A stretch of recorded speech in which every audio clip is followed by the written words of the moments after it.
Hello, welcome to the next video from the conscientious biologist Ben Gallagher. This is one from the A-level series and we look at microscopy, and we're going to look at the details of light microscopes, electron microscopes and the concepts of magnification and resolution. Now a lot of this is the same as GCSE information, but there's a few extra bits layered on top of it, especially the structure of electron microscopes and how they work in terms of electrons giving much higher resolution. So we do look at some more detail in there. As always, please do subscribe to my YouTube channel if you haven't done so already, and please think about following me on Facebook and Instagram. Thank you. So we've said in previous videos and in many other ones at GCSE that pretty much all biology is based on cells, how cells function, what cells do, and how organisms provide for their cells, and then how that impacts on the entire environment.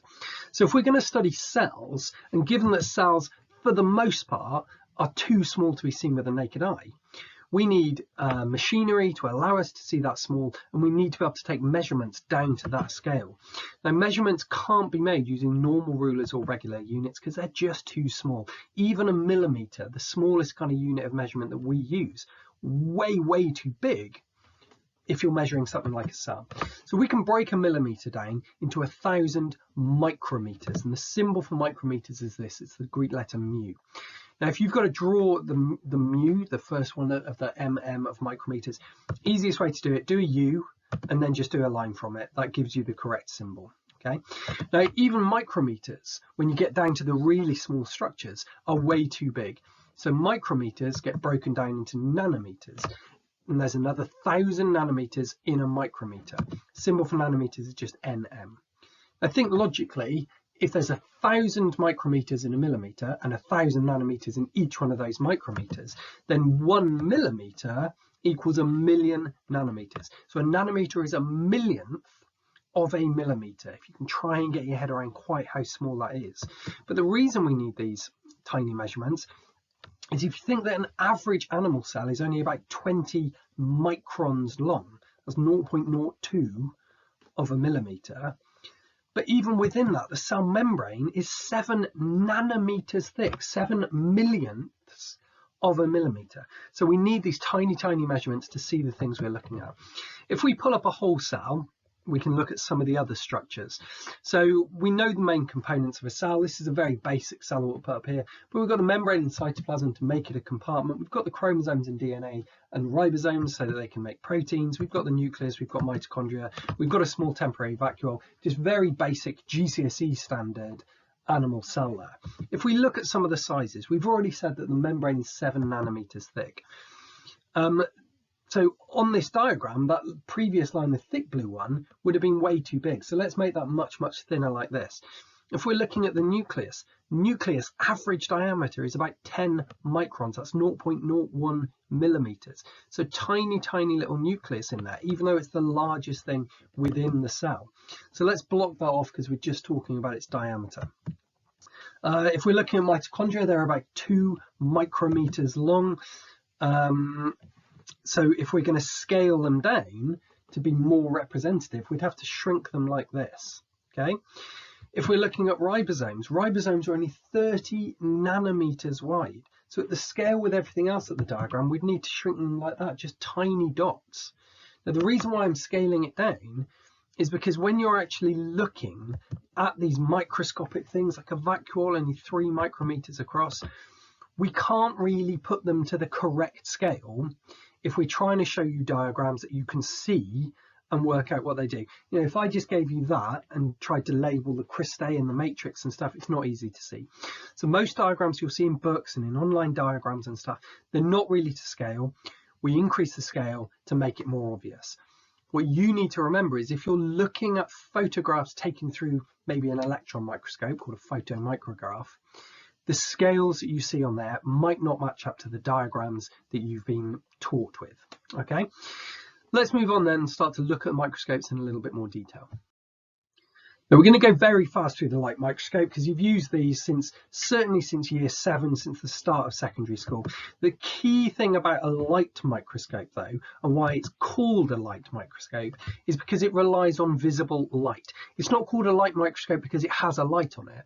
It's called a light microscope because it uses our eyes as the detector for the information. And the only thing our eyes have evolved to detect is visible light. So that's why they're called light microscopes. If we look at the different parts of it, you've got the base, you've got the arm, you've got the stage. Onto the stage you put your microscope slides, because your sample will be on the microscope slides.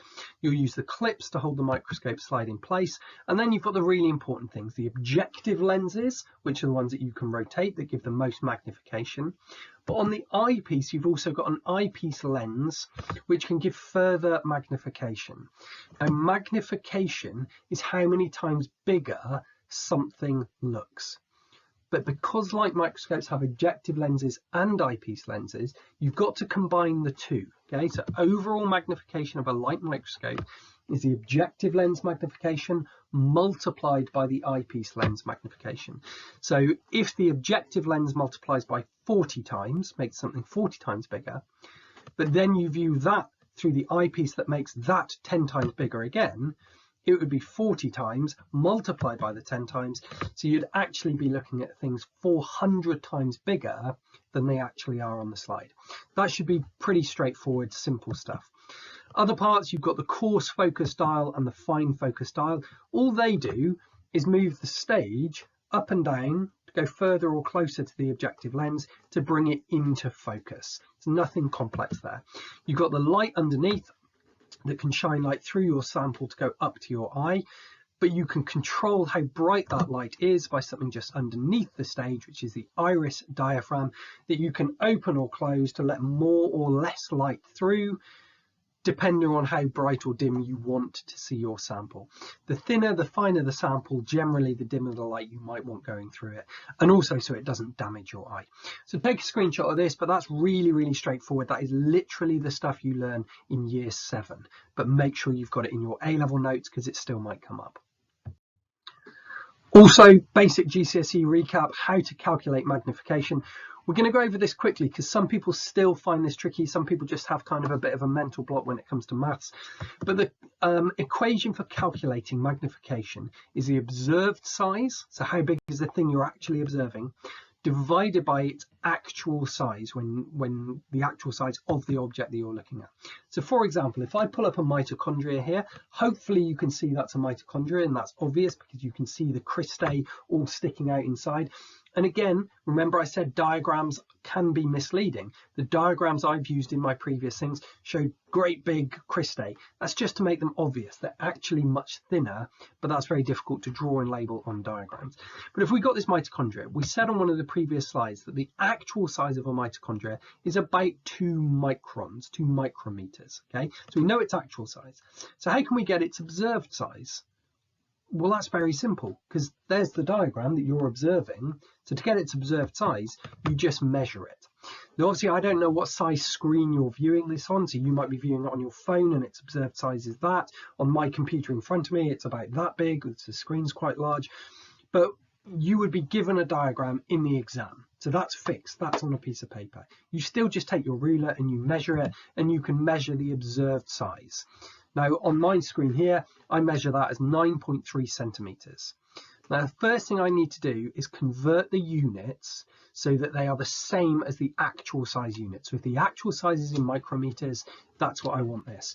So let's convert 9.3 centimeters to 93 millimeters and convert that. That's 93,000 micrometers. So now I've got the observed and the actual in matching units. I just chuck them in the sum using the equation, and it gives me 46,500 times magnification. Now the simplest way to learn this equation and to memorize the different ways that you can manipulate it is in one of these maths triangles. You probably use these for speed, distance, time things. You just split them up and you put the 3 different parameters in there. So we'll put magnification down in that corner, observed size at the top, actual size over to this side here. Okay, whichever one you want, you just cover up and you do the sum that's left, where that bar that goes across is a division, the one that comes down is a multiplication.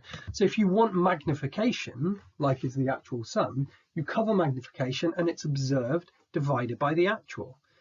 If you wanted to know the actual size and you know the magnification, you can measure the observed and it's observed divided by magnification will give you the actual.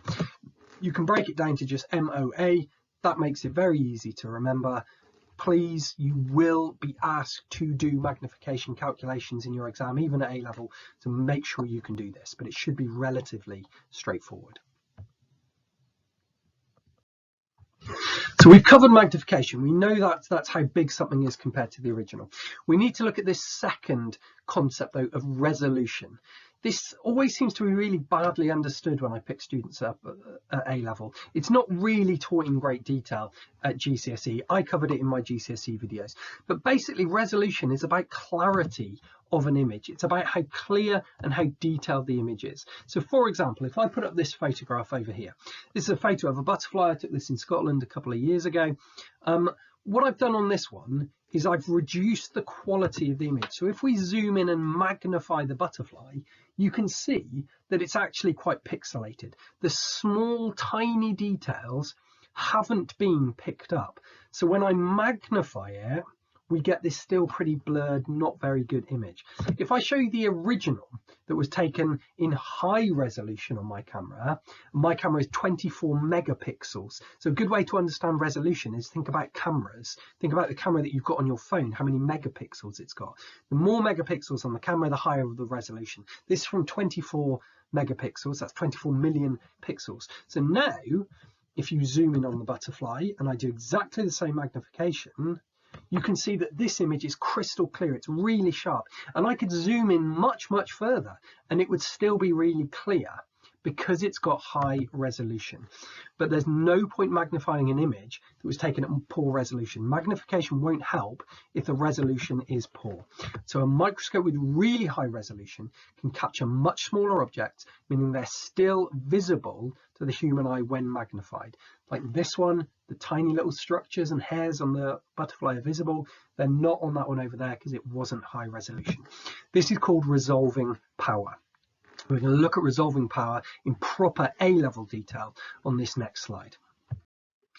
So I'm afraid we do need to dip into a little bit of physics here, which may terrify some of you, but it's very straightforward physics. What we need to do, we need to look at the electromagnetic spectrum, because the electromagnetic spectrum is the whole spectrum of waves of energy. We've got radio waves at one end, the really big ones, going right the way down to kind of gamma radiation, but there in the middle you can see the wavelengths of light in the visible spectrum, which have been expanded below. Now that's from roughly 380 nanometers to about 700 nanometers. That's the wavelengths of light that our eyes have evolved to pick up on. Now this is important when we're talking about resolution, because to be visible, an object has to interfere with the wave being used to view it. And by interfere, I mean kind of block it or disrupt it somehow. Okay, let's try and make that more clear to you. I'm going to show you some diagrams to show that to interfere with a wave, the object you're looking at must be at least half of the wavelength. And the wavelength is the distance from peak to peak. So if you look at the waves, they go down into a trough, up to a peak, down into a trough, up to a peak. The distance between those two peaks, or the distance between the two troughs, they'd be the same. That's the wavelength. So if I put a wave down here of that wavelength, if we're using that to view something like this little beetle, well, you can see that beetle is plenty big enough to interfere with and block the wave, because that beetle I've deliberately scaled to be half, or slightly over half of the wavelength. It can block it.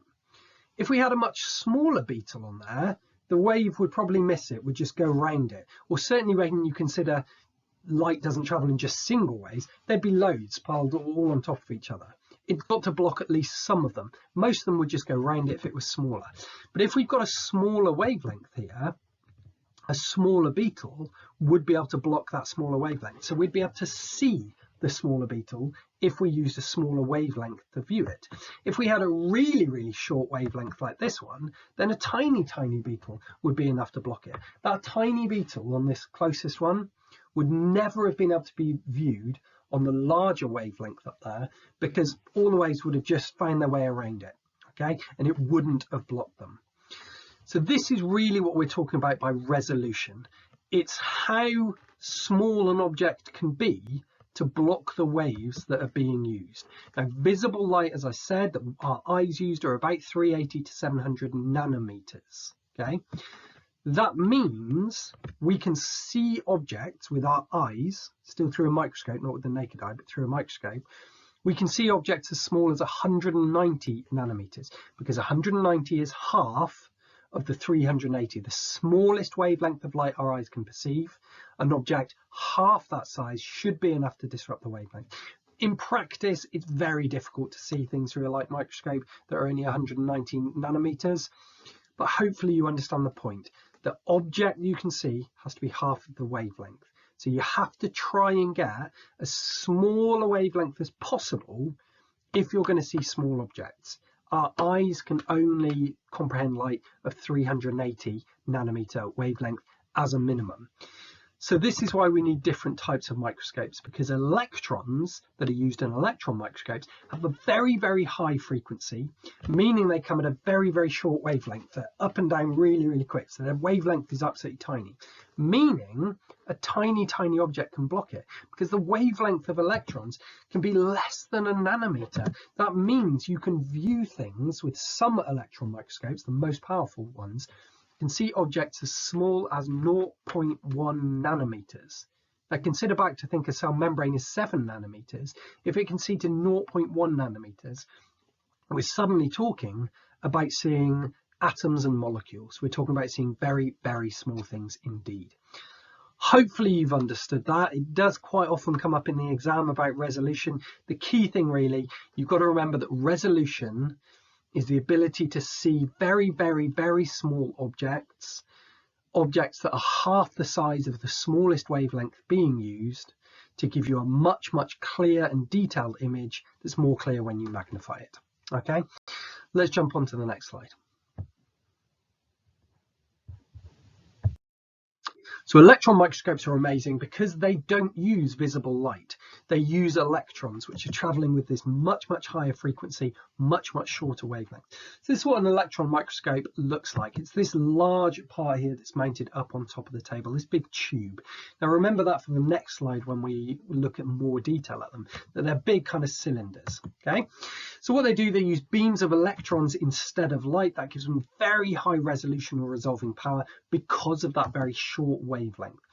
Now, when you magnify images taken with an electron microscope, you get lots of detail of very, very small things, and you can keep magnifying them and kind of zooming in and zooming in and zooming in, and you'll still get good resolution if you've used electrons of very, very short wavelength. Okay, now there's advantages and disadvantages of using electron microscopes over light microscopes. Let's look at the advantages first, because they're the really obvious ones. You've got incredibly high resolution, which means you can achieve really, really high magnification. That's why they're so useful, because you can look at tiny, tiny things. Disadvantages though, they cost a fortune. You can only view dead material through them. I'll explain why on the next slide for that. They have to be kept in special controlled rooms, because the floor can't be jostled too much. They take a lot of space, a lot of care.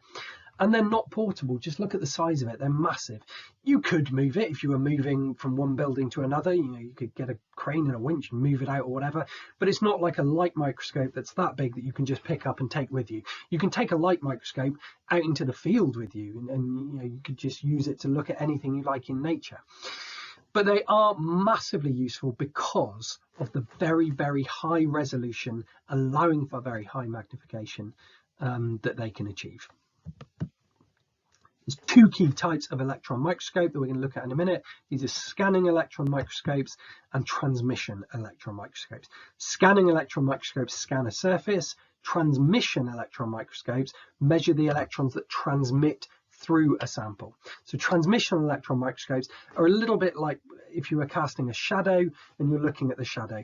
The light won't transmit through my hand, so it would cast a shadow behind. So you're almost taking a shadow image when you're using a transmission electron microscope. But let's look at the details of how those two things work. So at the top of either type of an electron microscope, you're going to have your electron gun. Now this is a chamber that's going to excite those electrons to get them moving as high a frequency as possible with a very, very short wavelength. The shorter the wavelength you can achieve, the smaller the objects you're going to see, and the greater the resolving power, the greater the resolution. Now at the bottom of the microscope, you're going to have your stage there on which you can mount your sample that you want to look at. You fire your electrons out of the electron gun, but as you can see on the diagram, the electrons as they come out will want to spread out. Now that's no good if you're trying to get a focused image. So you need to focus those electrons. But remember, electrons have a negative charge. So to focus those, you can put electromagnets around your whole microscope, because electromagnets, if you keep the negative polarity on the inside, the negative polarity there, and the negative electrons will repel each other. So they'll push the electrons back into the middle and focus the beam, or condense and focus the beam of electrons, as you can see. Now the problem is, once they're condensed and focused, they're then just going to cross each other and try and spread out again. So you may need more electromagnets to really try and focus the beam, to get that beam to hit down to your sample precisely.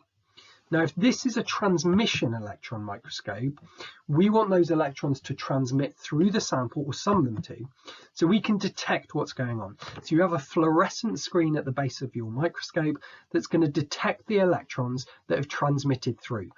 Not all of them will, just like I was saying about a shadow. If there's light coming towards my hand, some of the light gets hit, some of the light transmits past and through my fingers, will make a shadow here, and I could see the shadow image of this. That's essentially what you've got hitting that fluorescent screen. That fluorescent screen would then send that data to a computer. The computer would generate the image of what you've seen. And this is a transmission electron microscope, or TEM.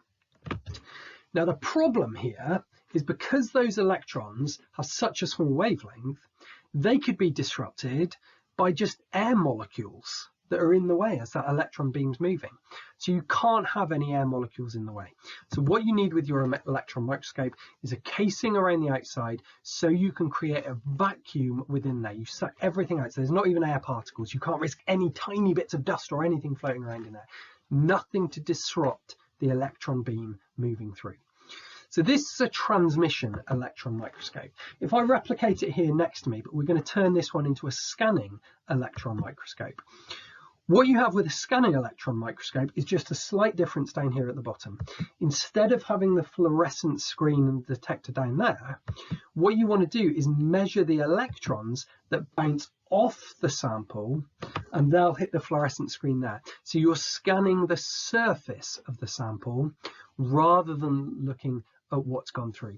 That's essentially the only difference between the two of them.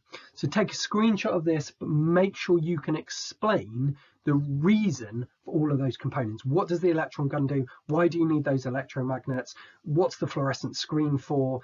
Why does it have to be in a vacuum? And of course, linking back to our previous slide, where I said about the disadvantages and why you can only view dead material, is because of this vacuum. Nothing survives in a vacuum. It would just, destroy, suck out the liquid. It would try and spread it out. So your sample has to be dead and prepared in specific ways. It might be mounted in resin blocks. So you can't view living cells doing living processes with an electron microscope. And that is one of their major disadvantages. But take a screenshot of this and you make sure you've got it for your notes. Last slide in this presentation, we're just going to look at some photographs from electron microscopes, and these are called photomicrographs. So pulling back the picture of the mitochondria that I showed you before, we can now very clearly see some of the structures in here that we can label. So we know that's an entire mitochondria, and I'm using that bracket label again to label the whole thing. But hopefully you can see the cristae on here. You can see the fluid inside, which is the matrix. All these little structures as well outside, I think those are rough endoplasmic reticulum. And the reason why I think they're rough endoplasmic reticulum is you can see they're covered in little black bumps, which would be the ribosomes. So it really allows for really good, clear resolution. And this wasn't even taken with a particularly powerful electron microscope, because mitochondria is still reasonably large. So this was a fairly low-powered electron microscope, but still giving us a very clear image of an internal cell structure and organelle. This over here, I think, it blows my mind. That is a circular chromosome. Now, when you consider the size of DNA, we're talking decimal points of nanometers. This image must have been taken by an incredibly powerful, high resolution, high resolving power electron microscope to get that. But this is how small you can see. Over here we've got an image of a bacillus bacteria. I just wanted to show you this one to show that what you can do with the computer, once that image is fed from the fluorescent screen into the computer, you can add false color and shading and try and make it a much more clear image. You can do post photograph editing to get much clearer, much more defined photographs. Another one here, I love this one.